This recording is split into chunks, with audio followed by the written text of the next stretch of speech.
hill giant. As soon as its body disappears, several gold coins appear on the ground.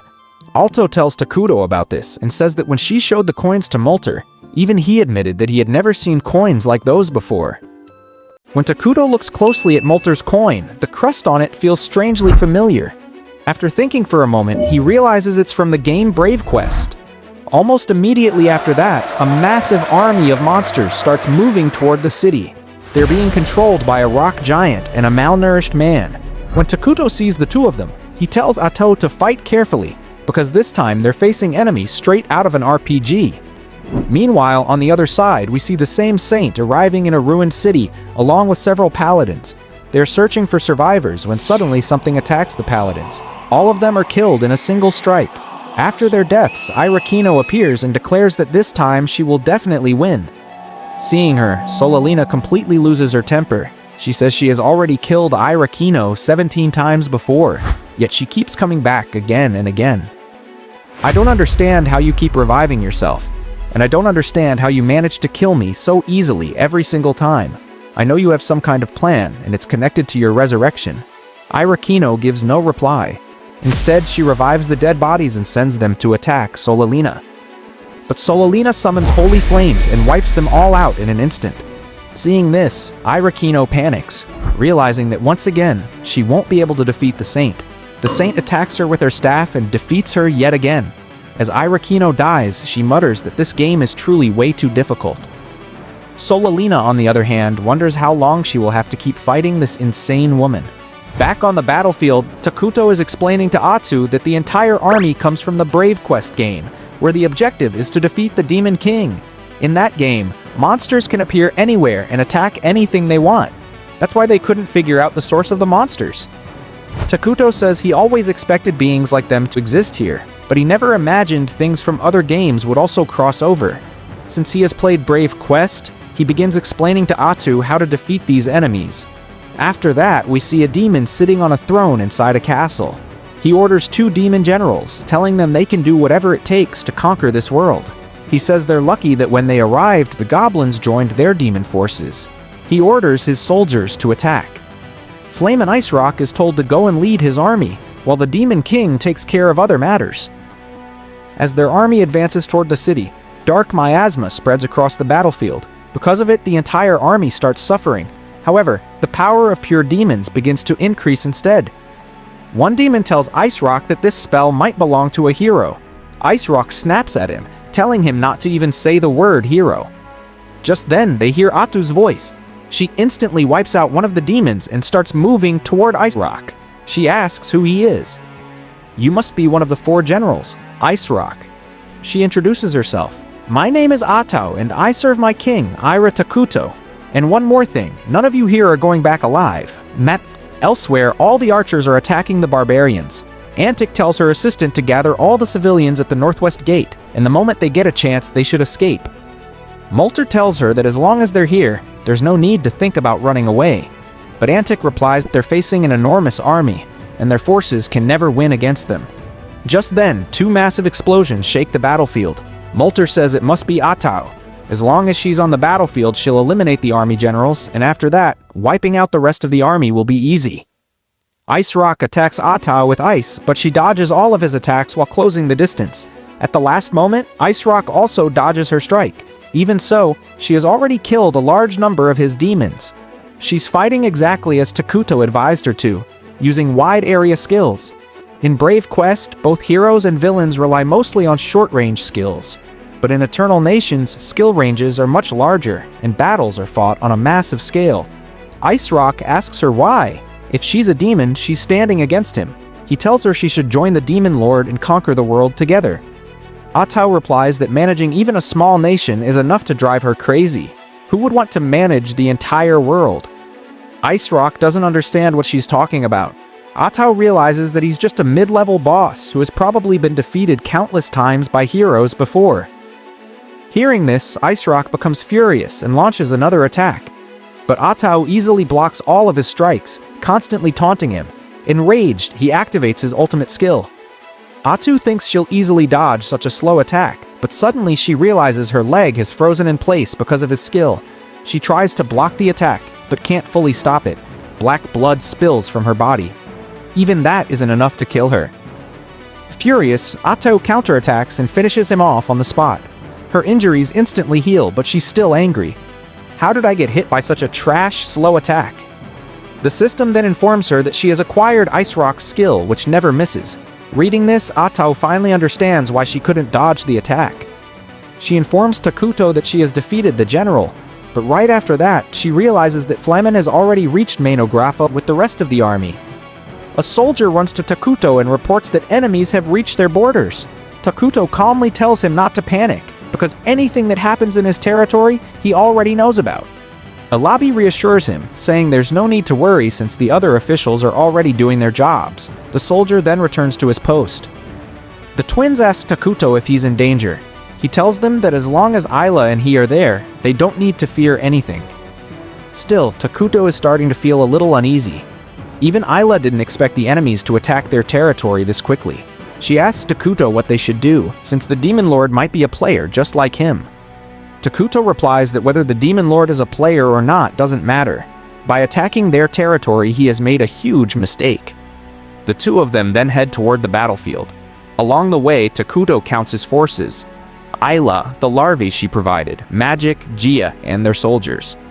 Amel reports that everyone who couldn't fight has already been evacuated. Then Gia contacts Takuto and informs him that the enemy has around 1,000 soldiers, including goblins and orcs, along with strange creatures he has never seen before. Takuto tells Gia to continue defending the capital while he thinks through a strategy. He's certain that one of the 4 generals has arrived here as well, and that this battle won't be easy. Even so, he starts smiling, because their mana resources exist precisely for situations like this. After this, Takuto transfers all of Managra's mana reserves to Isla and tells her to raise her level as much as possible so she can unlock the Predation and Parasitic X skills. Go, Isla, wipe out our enemies. From the Dragon 10 battle, I've learned a lot about our opponents, and now that your level has increased, even if a general stands in front of you, you'll be able to defeat them. With that, Isla heads toward the enemy. On the other side, the demon army's elite soldiers are wondering what they're even doing in such a miserable forest. One of them says that maybe the Demon Lord doesn't even know Flamen brought the army here, and that Flamen might be planning to betray the Demon Lord. As they're talking, an ogre appears, the one they sent to scout the area. His body is swollen in several places, and he's clearly in extreme pain. The soldiers tell him not to come any closer. Suddenly, larvae burst out of his body. The larvae overwhelm them, and the soldiers decide to retreat. But then they hear Isla's voice.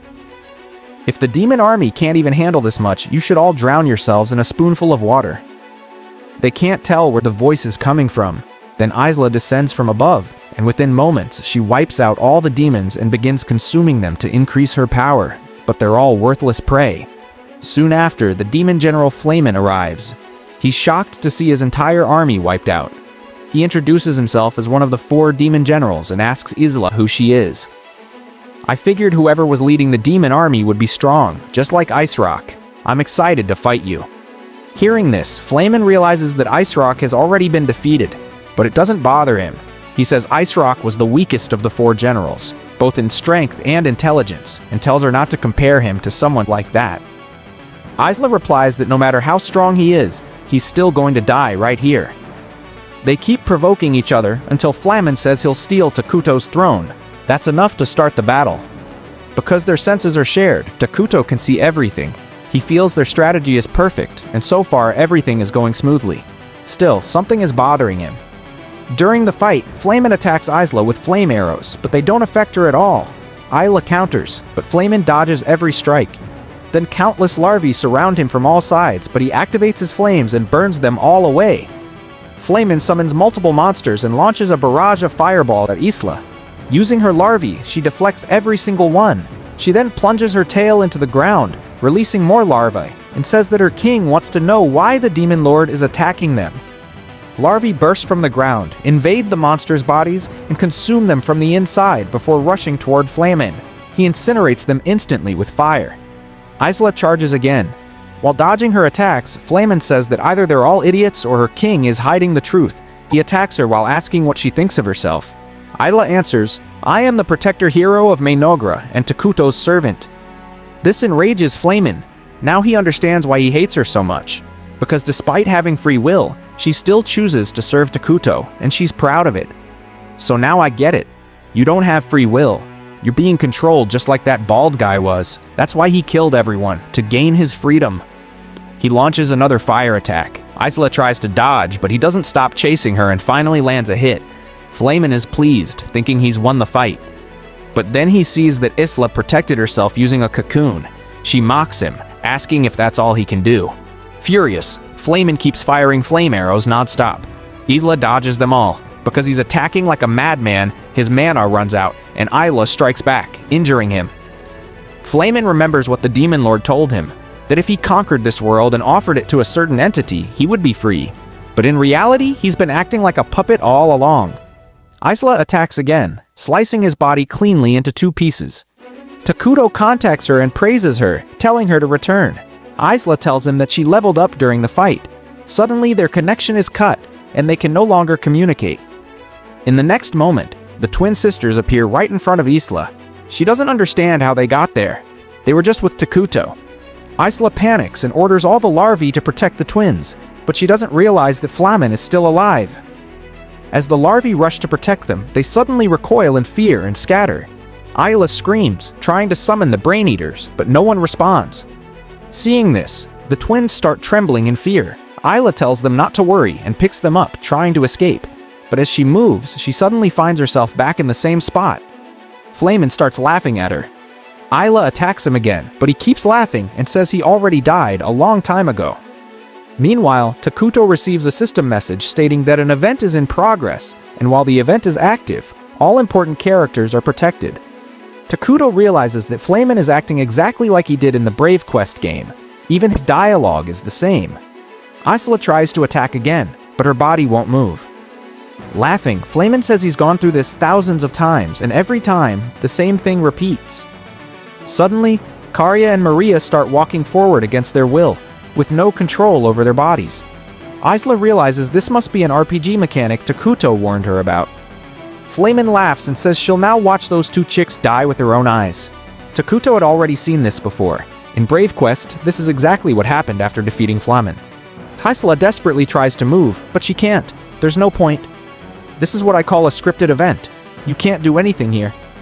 Karya and Maria start crying in terror. Isla promises them that no matter what happens, she won't let anything happen to them. She struggles to free herself, but only ends up damaging her own body. You're all fools, Flamin says. You think you're living by your own will, but heroes and demon lords alike are just pieces on a game board. We can only do what the game allows us to do. You're listening too, aren't you? The promise of freedom after conquering the world was a lie. You tricked both me and the Demon Lord. Takuto, you're no better. When you fought me, you were thinking about upgrading your gear after beating this boss. But look at me. I'm still alive, and I'll kill everyone you care about with my own hands. With that, he detonates his own body. The explosion is massive. After that, we see a scene from the past. The 2 sisters are standing on a high place, looking down at Managra, which looks beautiful to them. Maria gazes at the moon and says that it's beautiful. Karya tells her that the king once said when someone says the moon is beautiful, it means, I love you. Maria looks at Karya and says again, the moon is beautiful, and Karya says the same thing. After that, Karya says that they should bring Isla here as well, and they will tell her too that the moon is beautiful. They decide that on the next full moon, they will bring Isla Mama here. Until then, they will keep this a secret. After this, we return to the present scene, where Isla had saved both of them, but because of that, her entire body had been completely damaged. Seeing Isla Mama in this condition, both girls start crying. However, Isla is happy to see that the 2 of them are safe. She tries to contact King and Maddox, but there is no response from either of them. This makes her even more anxious. By now, you must have realized it. I won't survive. That's why I want to give you something. No, that's not possible. There has to be some way to save you. Isla says that there is nothing they can do. Both girls start feeling that all of this happened because they are weak. They don't understand why something like this always happens to them. They only wanted to live happily with their mother. But Isla tells them that none of this is their fault. This is happening because she is weak. So, hearing this, the girls say that they want to die along with her. They have no reason left to live. But Isla makes a request to them. She takes out her heart and asks them to eat it. This was exactly the trauma they had. And now it's happening again. And who's cutting onions next to me? Ayla had acquired the royal succession skill by using all of her experience. If both of them eat her heart, all of her powers will be transferred to them. She tells them to eat it and become her precious children. Live your life the way you want to live it. I love you both very much. After saying this, Ayla dies. On the other side, Atto is killing a large number of monsters and tells Molter that they don't need to follow her. But King had ordered them to go with her and destroy the Demon Lord's stronghold. Atto wants to return to Takuto as soon as possible, but the number of monsters doesn't seem to decrease. Just as she finishes using her mana, she learns about Isla. Seeing this, her anger goes completely out of control. Molter orders everyone to kneel down. In her rage, Atto starts destroying everything around her. Molter then requests her to calm down. After somehow calming herself, Atto tells them about Isla. Meanwhile, Takuto has also learned about Isla's death. The scripted event of flaming is very famous, but how is it possible in this world? We see that everything that has happened so far has followed that event exactly, because two people ate Isla's heart instead of one. Errors start appearing in the hero activation, but someone makes changes, and because of that, Isla's powers awaken within Korea and Maria. On the other side, Takuto explains everything to Atto. Atto says this is an emergency and starts heading back to Minogra, but Takuto stops her. Isla is dead, but the twins are still alive. Using royal succession, she gave them her powers, and now they are heading toward the enemy stronghold in the south. They definitely want revenge, and because of succession, they have now obtained hero status. Shocked? But we cannot afford to lose any more heroes. My orders won't reach them, so I want you to bring them back. But Atto says that RPG mechanics are extremely dangerous, and she should stay with Takuto to protect him. They can't let emotions control their actions. Isla entrusted the twins to us. This is my order, Atto. Go and bring them back safely. Hearing this, Atto says nothing. She tells Molter to return to the capital and remembers that Takuto Eternal is the best player of Eternal Nations, so she should trust him. After this, Emil and Gia also contact Takuto and ask what they should do next, but Takuto tells them not to do anything until he gives them an order. On the other side, Korea reaches the demon army alone. The Wind Demon General is also present there. The Wind General orders her army to kill Korea, thinking she's just a normal girl. But then Korea activates her powers. Meanwhile, Maria is dancing. She has always been a little unstable, and after Isla's death, her mental state has worsened even more. Right now, she is standing in front of the Earth Demon General and doesn't understand what is happening. Because of Korea's powers, the entire army of that general starts screaming in pain. Seeing this, the general realizes that Korea is not an ordinary girl and attacks her. But Korea now has the Divine Light skill, which deflects all attacks. The moment Korea looks at her, the general's body starts rotting. Korea can inflict a deadly flesh-eating disease with her skill, and within seconds, the general dies. On the other side, because Maria is always in denial, her power allows her to make others forget things. Because of this, the general's mechanical robot forgets how to function. No matter how much the general tries, he can't even move it. Maria's second ability comes from eating the hearts of two mothers. The moment she closes her mouth, a huge portion of the giant robot and the surrounding monsters disappears. Only the general is left. Maria sees that he is extremely scared, so she uses her power to erase his fear. Then she takes a huge bite and finishes him as well. After that, both sisters reach the Demon Lord. He says that if he destroys the world once and offers it as a sacrifice, he will be freed. This is the pact he made with God. Before starting the fight, he asks whether they believe in God or not. Both girls reply together that God does not exist. The Demon King activates a dark barrier and says that they won't even be able to scratch his body. But suddenly, the barrier breaks. He is shocked because only a chosen hero can do that, and according to his agreement, such a hero should not exist in this world. The sisters don't answer his questions. The Demon King says that the hero he once knew was also very quiet. After that, he releases his true form and says that he can fight with his full power because there are fewer restrictions on him in this world. Fighting in phases like a game would be foolish. He attacks both sisters with countless weapons, but Maria just laughs, and the blades forget how to attack. Then Korea uses her skill to rot the ground, trapping the Demon Lord's leg. They pick up his own weapon and move toward him. He tries to activate the curse on his weapon, but because of Maria's powers, he forgets how to use the curse. At this point, the Demon Lord starts believing this is some kind of trial. He attacks Korea, but in an instant his arm starts rotting. While he screams in pain, Maria pierces both swords into his body. Korea attacks again, and now his entire body starts rotting. Still, the Demon Lord believes he cannot lose because God is on his side. He wants to complete the pact and gain his freedom at any cost. Because of this, his wounds begin to heal. He believes God is helping him and starts revealing God's name. But suddenly, a message appears on the screen saying that he cannot take God's name without permission.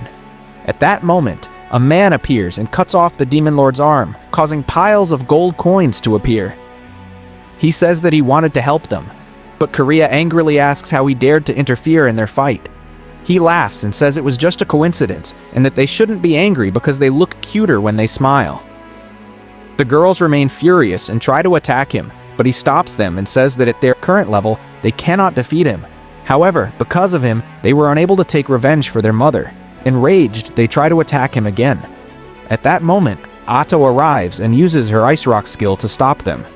Atto tells them to return now. They have already taken their revenge. This is the king's order. The girls argue that the man came in between their path. Atto tells them that they misunderstood. What she said were direct orders from the king. The girls tell her to move aside. Atto gets angry and prepares to fight them. She believes that if she brings them back alive, Takuto will forgive her. She stands in front of them, but the girls say they won't listen because the king told them they were free and could do whatever they wanted. Then they remember Takuto's words. They can do anything that would make their mother proud. They realize that Isla would never like what they're doing. They drop their weapons and apologize to Atto. Seeing their situation, Atto forgives them. The man apologizes and runs away. Atto notices that he was wearing a school uniform, so he might also be a player like Takuto. Later, Korea and Maria ask Atto if their mother Isla can come back to life. Atto tells them that Isla is dead. Hearing this, both girls start crying. On the other side, Takuto is thinking that in this game, people have started using RPG mechanics like cheats, and there are many other unknown variables as well. Because of that, he has no idea what kind of enemies he will have to face next. Meanwhile, that man sits down on the ground out of fear and starts getting angry at God, because it was God who told him that two beautiful girls were in trouble and that he should help them. At that moment, a girl comes running toward him, calling him Master. He says her name, but for some reason, we can't hear it. She tells him that God's mysterious power protected him and that he is completely safe. However, God also sent him a message, and that message is sorry. This makes him even angrier. He says that it's because of that idiot God that he ended up here in the first place. Suddenly, a hill giant appears behind him, but in the blink of an eye, he shatters it into pieces and says that things never go the way they do in anime or novels. Even so, he will still try his best to save this world. On the other side, the Saint once again faces the same witch, and this is their 19th battle. The Saint thinks that until she uncovers the witch's secret, this calamity will never end. Somewhere else, someone rolls a die, and it lands on 100. Irakino sees that she has landed a critical hit on the Saint and becomes very happy. Then she remembers that the Game Master had made another request related to Minogra. She says that whatever numbers Dice Scott wants should appear in front of him. Meanwhile, Takuto is thinking that their enemies can use different game mechanics. If they repeat the same mistakes again, they won't survive. Takuto starts blaming himself. Isla died because of him, and he also broke the trust of the two twins. In anger, he punches downward, causing the house to collapse, and Takuto falls straight down. Takuto is shocked after seeing his own strength. To test it, he punches a massive tree, splitting it in half. That's when Takuto realizes that he is not playing the game from the outside, but from the inside, and that he himself has powers in this world. If he had known about his powers earlier, Isla wouldn't have died. After this, everyone is called for an emergency meeting. There, Takuto immediately forgives the two sisters. Otto is shocked by this and tells him that if he doesn't punish them, no one will listen to him. But Takuto says that he is the one who should be asking for forgiveness, because this entire situation happened due to his arrogance and carelessness. He swears that he will bring Isla back to life and tells them about Ascension Victory. If he wins, everything they have lost can be restored. Otto reminds him that the conditions for winning are extremely difficult. Ascension Victory means rewriting the entire world, and even if he tries to do that, the whole world will turn against him.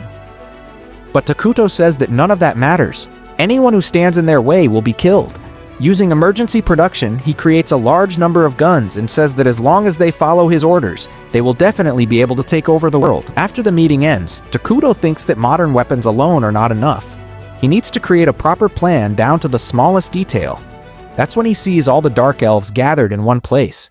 He notices that they have made something like a tomb for Isla and are praying for peace for her soul. However, Karia and Maria say that it's not a grave. It's just a place where their mother is resting for a while because the king himself promised them that he would bring Isla back. The other elves are scared because the king now is far more terrifying than when they last met him, and they're not sure if they can follow his plan.